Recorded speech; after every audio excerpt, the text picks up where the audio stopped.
That.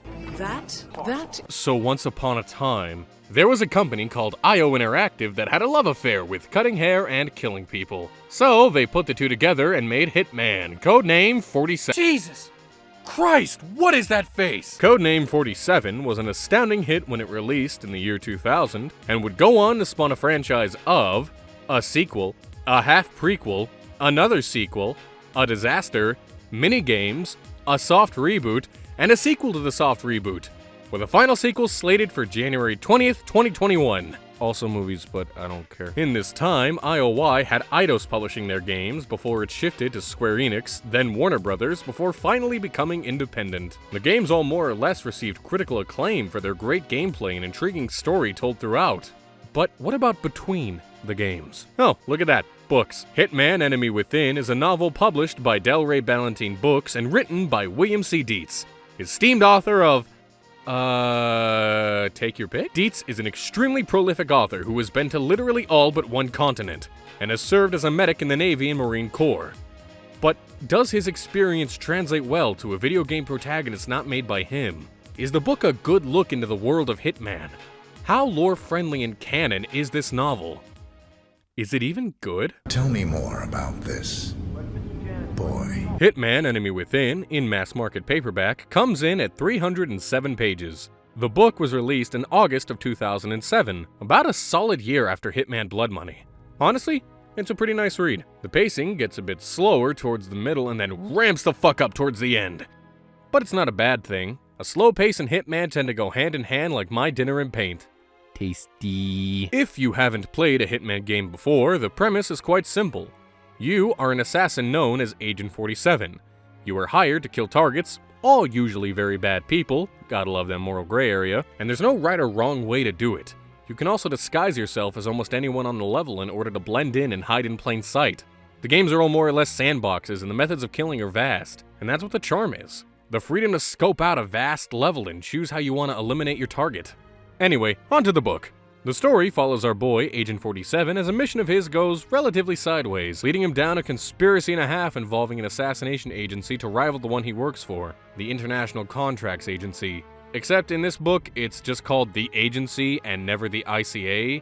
Oh well, fuck it, whatever. There's a traitor in the agency's midst, and the traitor is sending information to an organization called the Poissons Tres. Poissons Tres? No, I do not apologize to the French. It translates to Power 13, and they're just a rival assassination organization. Basically, the book is just about a manhunt on who possibly could have done this, which really isn't a spoiler because the book tells you in Chapter 1, some Greek fucker named Aristotle Thracis. He's a shipping magnate, and a prick, and famous, I guess.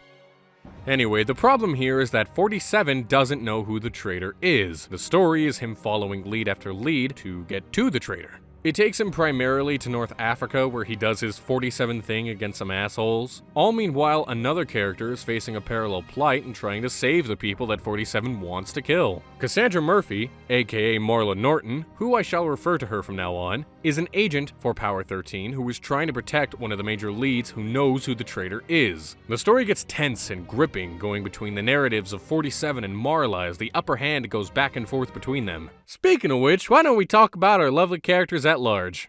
Agent 47. Our hero and the guy you see on the cover. He's quite literally the greatest assassin in the world.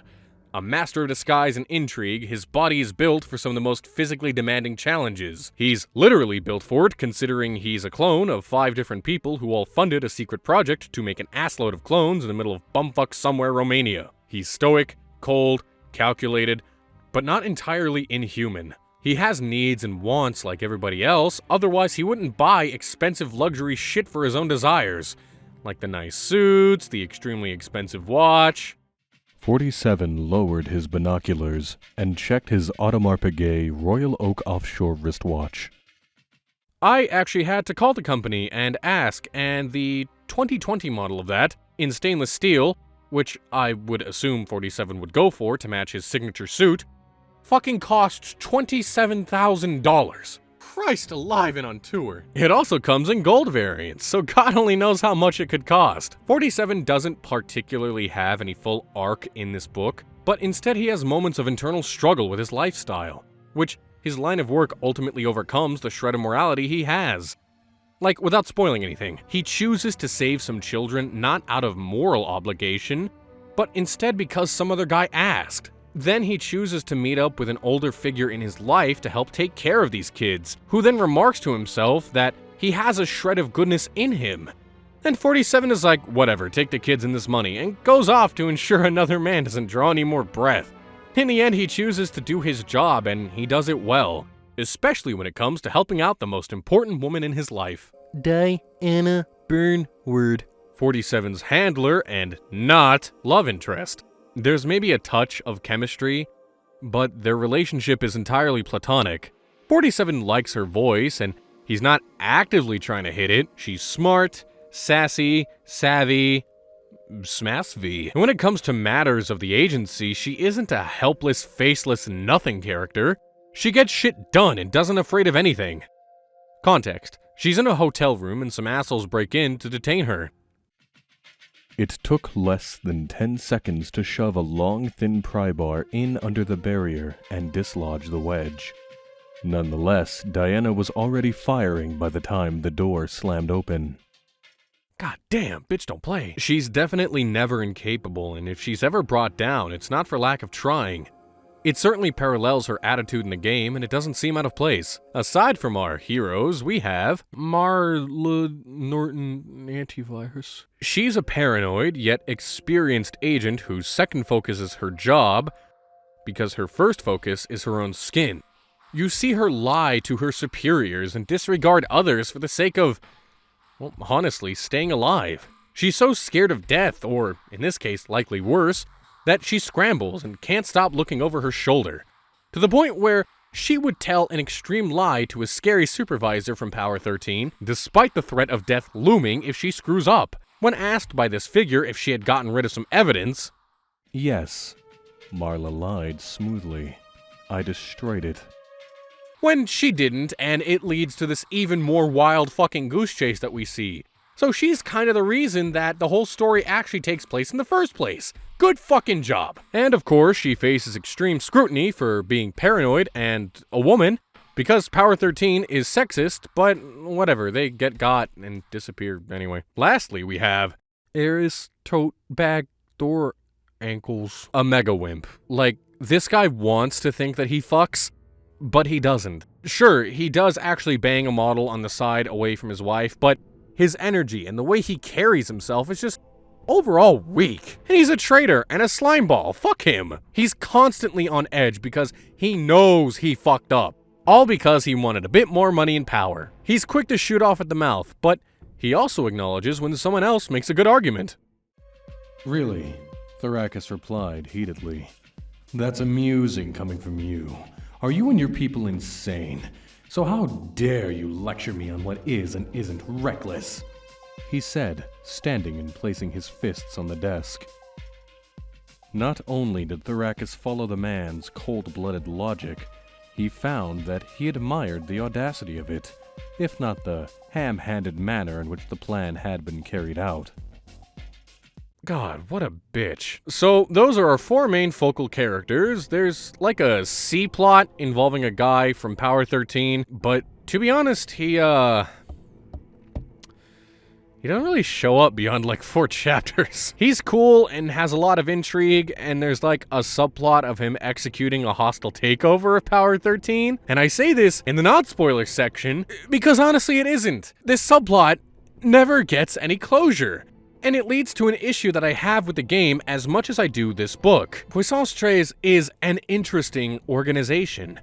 You've got this really in-depth power struggle going on, and a force that actually rivals the ICA, and are able to really sink a blow into the ICA.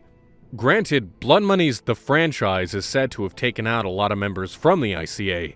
But here you get a pretty good impact as well if they're asking their literal best agent, hey, shit could get real bad if you don't step in and do your thing to smoke out the rat. Cause we don't want to fuck with Puissance 13. I just wish that they could have done a bit more with this.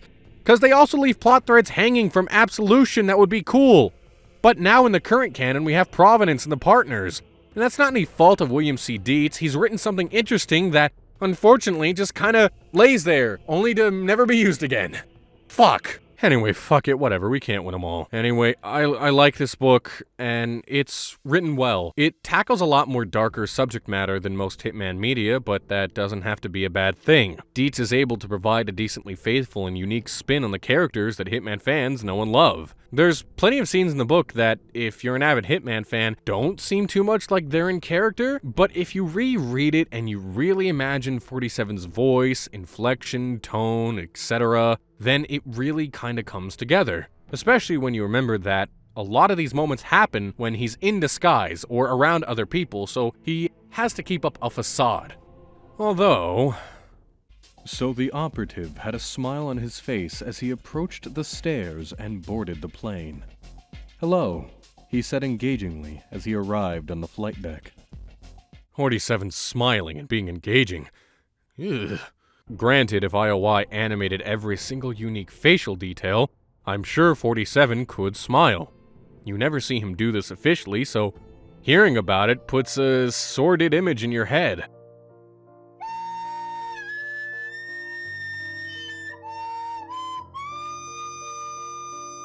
But it only makes sense. If you're gonna deceive people realistically, you've gotta go all in. That's the magic that this novel is able to provide. A more nuanced, realistic-ish spin on what it really means to disguise oneself, and the length that the characters can go to when they're not limited by a game. On top of that, something Dietz includes is more elaborate disguises from 47. The use of fake beards, temporary tattoos, fake stomachs to look fatter. It's something that can't entirely be accomplished in the games that, again, only makes sense and is more entertaining. For me, at least. But at this point, honestly, I think it's time to talk a bit more about the specifics of the book. Okay, so let's start with the start, because the start is where the start starts. I need to talk about the hook, because as much as I think this book is good, the hook isn't actually until chapter 2. There's no prologue or epilogue, it just starts with chapter 1, and it starts with our boy Aristotle Thrakis having a brisk brunch with a French fucker from Poisson. It's funny because his name is Pierre. No, I do not apologize to the French. They discuss Agent 47 because Aristotle is getting strong-armed to sell the agency out to Power 13. And to be honest, the scene...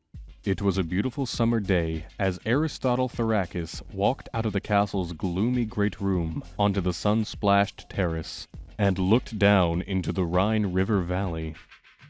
It doesn't exactly hit. Like, it's more of a slow intrigue than, say, a heavy-hitting wham, get in there. Something you kind of have to take a moment to appreciate and build up to, more akin to a slow burner start in an action movie. So, if you're the kind of reader who wants a real sinker of a hook, fucking buckle in, because... The plume of dust was quickly followed by a blur as the man who was about to die topped a distant rise. Holy shit! Like, that's good, that's really good! This first sentence of chapter 2 sinks me in and gets me invested immediately, and it raises all the right questions. I instantly want to know more about how he's going to die. Where is this? What cool shit is about to happen? Which we then learn 47 is about to decapitate this biker for a disguise. Not only that, but there's items he needs in the saddlebags of the bike for the disguise. He does some World War II shit. The book even says it's some World War II shit, and he gets it. And then he gets in and he wants to kill his target, the Big Kahuna.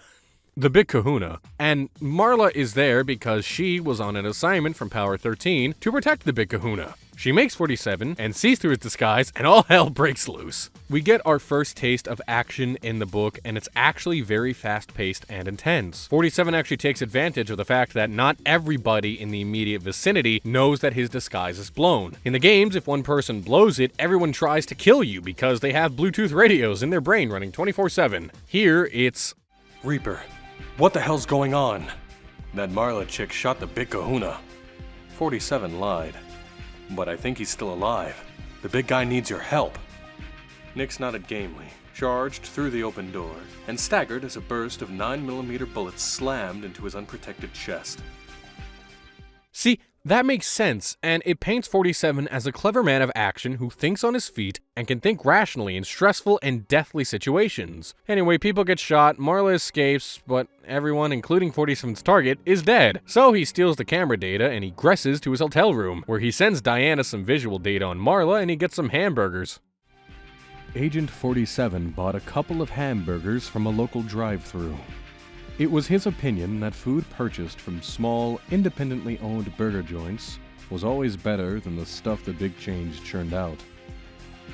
I love this quote so much. Fucking. So eventually 47 learns from a large figurehead in the agency that there is a traitor, and 47 is then tasked with finding Marla because she's connected to Power 13. So off he goes to find her, and he finds her in Washington, to which he goes to her safe house and confronts her. Not to kill. No, he ties her up, fucks off for a minute, and places trackers on her belongings. Then, using a knife, instills fear into her, sets fire to her home, and he fucks off again. This is to get her to go up the food chain to find the traitor, which works because Marla fucking panics and she's very paranoid. And the book is pretty much a goose chase from Washington to Morocco to try to find the traitor.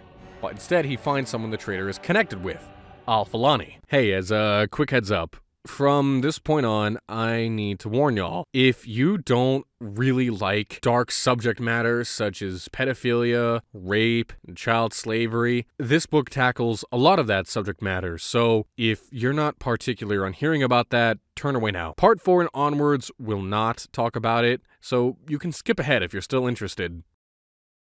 Alrighty, so, Ali bin Ahmed bin Salah Al-Falani, or just Al-Falani for short, is a rich member of Power 13 and a pedophile and a child sex trafficker. You see that he has an orphanage, but when 47 infiltrates later down the line to try to get a beat on him, he finds out it's a front for a child sex ring. He's disgusted and he has to sit in the auditorium where some sinister shit is happening to try and find his own targets when he has a flashback to his own past. Like, he didn't get molested as a kid, but he just kind of stares off into space and remembers, oh hey, there's an auditorium back where I was a child, but instead of sex, me and my clone brothers had to fight. Thank God. So then you learn about how 47 is a clone, and he had clone brothers, and a bit where he came from, and how the clones had to fight each other. Once they had lined up in front of the boxing ring, the boys were introduced to an audience. Even though the boys shared the same DNA, experience had exerted a profound impact on personality, granting each brother a decidedly different identity.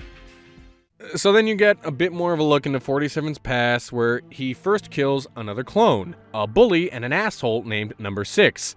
Now hey, if you've played the recent trilogy of games, then that should immediately ring some alarm bells in your head like, hey, wait a second! And you'd be right, because this guy appears in the recent Hitman trilogy and reveals himself to be Number 6, 47's childhood friend. However, the writers of the games don't completely discredit the scene from the book. Instead, if you read the comic line, you learn they retcon the fuck out of this and say that the book's memories of the facility are implanted fake memories. Oh, that makes sense. But what can you do? They want their own narrative, and they don't want to just immediately disregard this, so, good enough, I guess. After chase happens, Marla gets knocked out, and 47 corners Al-Falani in an old airfield, where he just brought his fresh batch of kids to be sold. So 47 gets the traitor out of him, and then just lets the kids have it Al-Falani with a knife. The agent turned to face the children. Okay, boys and girls, he belongs to you. You can set the bastard free, if you want, or slice him into 100 pieces. Whichever you prefer. The Moroccan began to scream. It lasted for a long time. Woo! Then Diana is framed as the traitor, while 47 is off doing his thing. Yeah, she's still here, huh? Anyway, 47 is now hauling ass to help her, but since she's his rock, he becomes sad boy hours. And also she was the one who helped him out, so now he's on his own. But because he's smart, he manages to make his own disguise and everything. And it was there that Tony Scaprelli was born. The paparazzo was a homely man, with a bald pate surrounded by unruly black hair, fat cheeks, a mole on his upper lip, and a substantial gut that not only hung over his belt, but threatened to split his cheap sports shirt wide open. Aw, hell yeah! So he goes to track down Aristotle to get definitive proof that it's him before killing him. And there's a hunter-killer duo that are sent to protect Aristotle that were hired by him. They show up and they're cool and interesting and a couple, but then 47 fucking murders them. There's a cool shootout, it's well written and enthralling, and then the final assassination happens, which feels super satisfying to read. It actually felt like a mission story playing out from the recent Hitman games. 47 has to temporarily disguise himself as a dishwasher at a high-end restaurant. He overhears a man in Thorakis' entourage yell at the head chef about an item on the menu, which leads to... Are you insane? The sleek man demanded. 2 pounds of roasted peanut butter plus 2 tablespoons of peanut oil, which is enough to kill Mr. Thorakis 1,000 times over. Then he heads over elsewhere, and we shift perspectives to a disgruntled servant of Thorakis who happens to be interviewed by a strange bald fat man about life at Thorakis' estate.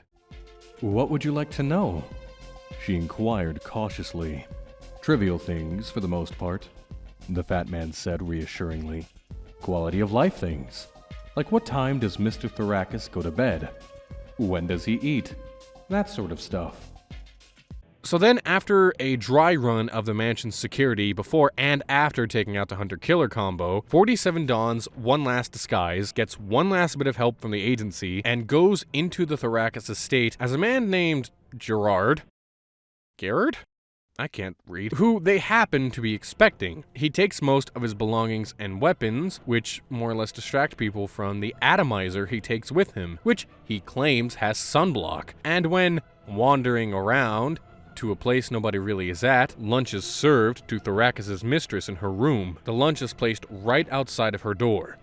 As swift as he can, with nobody looking, he quickly sprays the atomizer with peanut spray onto the food and leaves as quickly as he came. He's out of the country by the time Thorakis dies from his peanut allergy, which he succumbed to after kissing his mistress, which makes the final line of the book so goddamn satisfying to read. The killer was at rest. For me, this book was tense, exhilarating, and satisfying to see it come to a fruitful conclusion. The action in this book was written clearly, and it had me excited for how it all wrapped up. All in all, very well done and satisfying.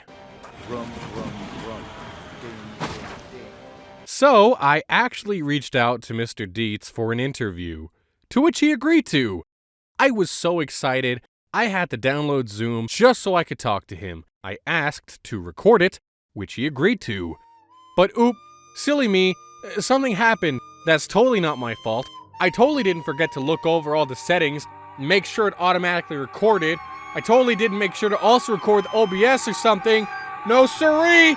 Not my fault! At least I wrote down what he and I talked about, which I'll interject with some personal thoughts about the book. A lot of it is paraphrased, but it is what Mr. Dietz and I talked about. All in all, the book was pretty damn good. A lot of careful choices were made to make sure that his writing remained faithful, but still had a unique take that didn't divert from his actual character, which, like I said earlier, sometimes feels a little weird and unfaithful, but if you take a second and you rationalize and you think about it, it's not so outlandish. For example, when 47 tracks Marla to Washington and confronts her to interrogate her, which nipple should I cut off first?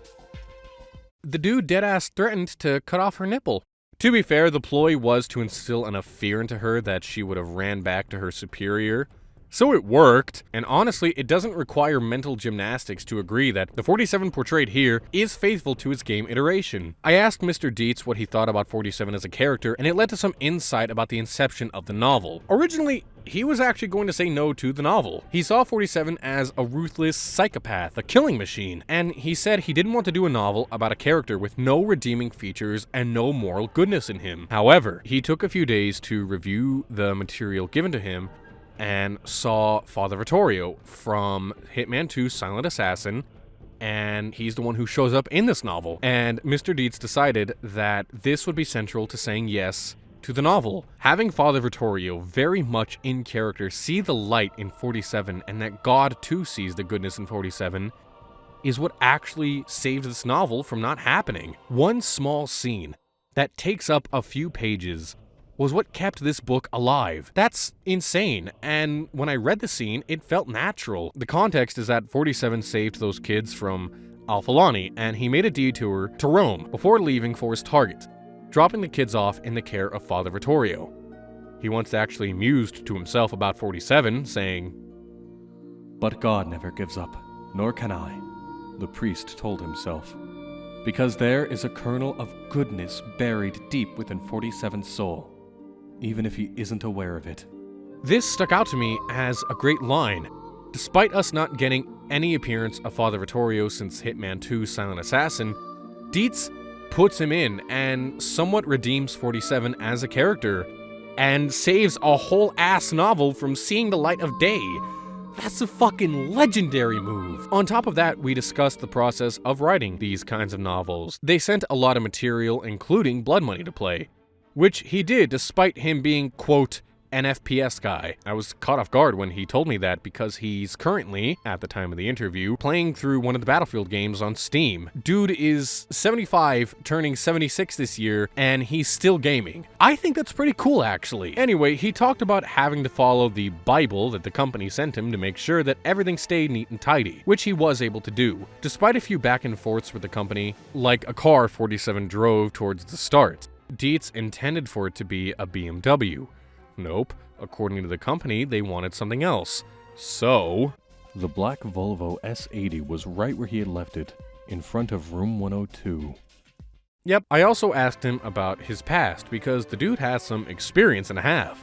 He's been to all continents except Antarctica. There's still time, Mr. Dietz. He served with the Navy and Marines as a medic, and he lived in Africa for a while. It was actually South Africa, not North Africa, like one would assume from this novel. He actually didn't take any inspiration from his time in South Africa. Instead, he got more insight and inspiration from his time in the Navy and Marines, which he says certainly helped with making sure the guns were portrayed and used accurately. All in all, I had a lovely, roughly hour-long chat with Mr. Dietz, which I wish I fucking recorded, goddammit! I enjoyed his writing and chatting with him, and personally, I think he's a really cool guy. He planned everything meticulously and had very excellent reasons for doing what he did, like making the final assassination super gratifying, having the victim die when he's not there, making sure to give it that air of extreme professional assassination. It also made me look up what an atomizer was because I'm stupid and didn't realize that's what it was. I recommend checking out some of his other stuff like Halo the Flood, America Rising, Resistance Burning Skies, and I need to use the bathroom. So as I've been gushing about, I like this book. It's decently faithful, entertaining, fun, and it provided an intriguing view into the world of Hitman. There's plenty of action and intrigue to keep you hooked from almost the start to almost the finish. There's a few slow bits and some parts that might not sit well with certain readers, and sometimes you do stop and think, would 47 or Diana really say or do that? But all in all, it's not a bad read. I finished reading it in about 3 or 4 days, and to be honest, I had to go and reread a few parts because I had to double check some small tidbit of info or check if I had read something right. Not even for the purposes of this video, just while I was casually reading it. But it's not a difficult read by any means. Definitely more mature than anything. This book is much darker than most Hitman material. I can't speak for the movies because that's some dumb Hollywood schlock I saw like once I didn't like. But the book was tastefully done. Nothing explicit was done concerning the dark subject matter. As far as how canon it is, unfortunately, thanks to the new canon they're doing, and outside material, this book is definitively half canon. On top of those weird moments, a whole ass memory and bit of backstory gets tossed out and deemed as a fake implanted memory. The rest of the book is on point though and decently plausible lore-wise. Mr. Dietz was extremely helpful in talking about this book, and I had a wonderful conversation with him. He was set to release his 4th book in the Winds of War series here soon. We're probably already out knowing how long it takes to make these videos. I'm reading off the script. So if you're looking for a near alt future book about World War III, I've read a bit and I like what I see so far, so check it out. I'll have links below. Mr. Dietz's bibliography is also below so you can see what other things he wrote. The man wrote a game once, so if you can dig out a PS Vita from whatever dumpster, you can check that out too. I give Hitman Enemy Within a solid B+. If you're a Hitman fan that can handle more mature subject matter, definitely give it a shot. It's also good if you just want a thrilling story about a troubled assassin trying to do his job well. I just wish, though no fault of Mr. Dietz, that these unresolved plot lines that were left open-ended could be explored more. In the end, despite the in-depth story of the current canon, it would have been interesting to explore the things that were left up in the air.